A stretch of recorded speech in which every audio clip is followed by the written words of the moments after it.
Indonesia dengan garis pantai yang panjang menjadi salah satu produsen udang faname terbesar di dunia. Namun, di balik potensi itu, ada masalah yang terus berulang.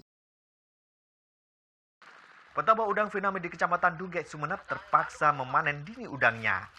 Ini dilakukan agar petambak tidak alami kerugian lebih besar. Semua berawal dari satu hal yang sering diabaikan, yaitu kestabilan kadar oksigen terlarut di dalam air. Kadar DO yang naik turun tanpa terkendali, dampaknya langsung terasa pada udang dan menyebabkan kelangsungan hidupnya bisa menurun hingga tinggal 35% saja. Operasi pertambakan yang dipantau secara manual memperburuk kondisi ini karena permasalahan baru diketahui ketika kondisi air sudah memburuk. Pada kondisi operasinya, untuk menjaga kadar oksigen terlarut tetap stabil, aerator dibiarkan menyala selama 24 jam non-stop, sehingga menghabiskan energi hingga separuh dari total energi operasional tambak. Di sisi lain, migrasi TV digital menyisakan jutaan set-up box tak terpakai dari 2 juta ton limbah elektronik di Indonesia per tahun, dan baru 17% limbah yang dikelola dengan bijak. Hal ini memperparah kondisi krisis limbah elektronik di Indonesia. Atas permasalahan tersebut, kami merancang Aquanova, sebuah sistem pertambakan udang cerdas berbasis IoT yang memanfaatkan STB bekas sebagai perangkat pusat kendali.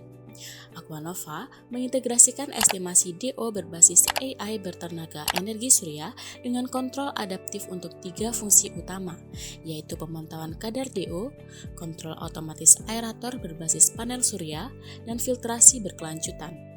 Aquanova merupakan satu sistem yang menjawab 2 permasalahan sekaligus. Cara kerjanya dimulai dari sensor yang membaca kondisi air secara langsung dan terus-menerus, mulai dari pH, temperatur, total padatan terlarut, sampai tingkat kekeruhan. Data ini kemudian diproses oleh ISP32 lalu dikirimkan ke STB. Disinilah kecerdasan buatan mengambil peran. STB yang sudah kami rekayasa ulang menjalankan model machine learning untuk memprediksi kadar oksigen terlarut tanpa memerlukan sensor DO yang mahal dan perlu perawatan khusus. Setelah kadar DO telah ditentukan, sistem akan langsung beroperasi secara otomatis. Jika kadar oksigen rendah, aerator akan otomatis mempercepat putarannya. Jika telah tiba waktunya pemberian pakan, autofeeder akan bekerja sesuai kondisi air, dan filtrasi akan terus menjaga air tetap bersih sepanjang waktu dengan mengontrol penggunaan pompanya. Semua proses ini juga terhubung ke cloud, sehingga bisa dipantau dan dikendalikan langsung dari ponsel dari mana saja tanpa harus berada di lokasi tambak. Dan yang membuat sistem ini benar-benar mandiri, semuanya berjalan 24 jam non-stop ditenagai sepenuhnya oleh energi matahari. Dengan kualitas air yang terjaga secara konsisten, hasil yang diharapkan dapat meningkatkan kelangsungan hidup udang yang jauh lebih baik dari sebelumnya.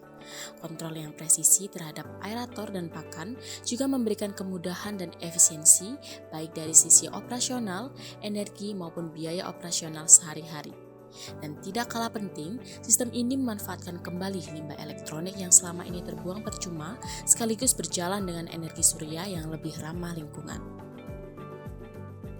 Bersama Aquanova, untuk udang yang lebih sehat, pembudidaya yang lebih mudah, dan bumi yang lebih hijau.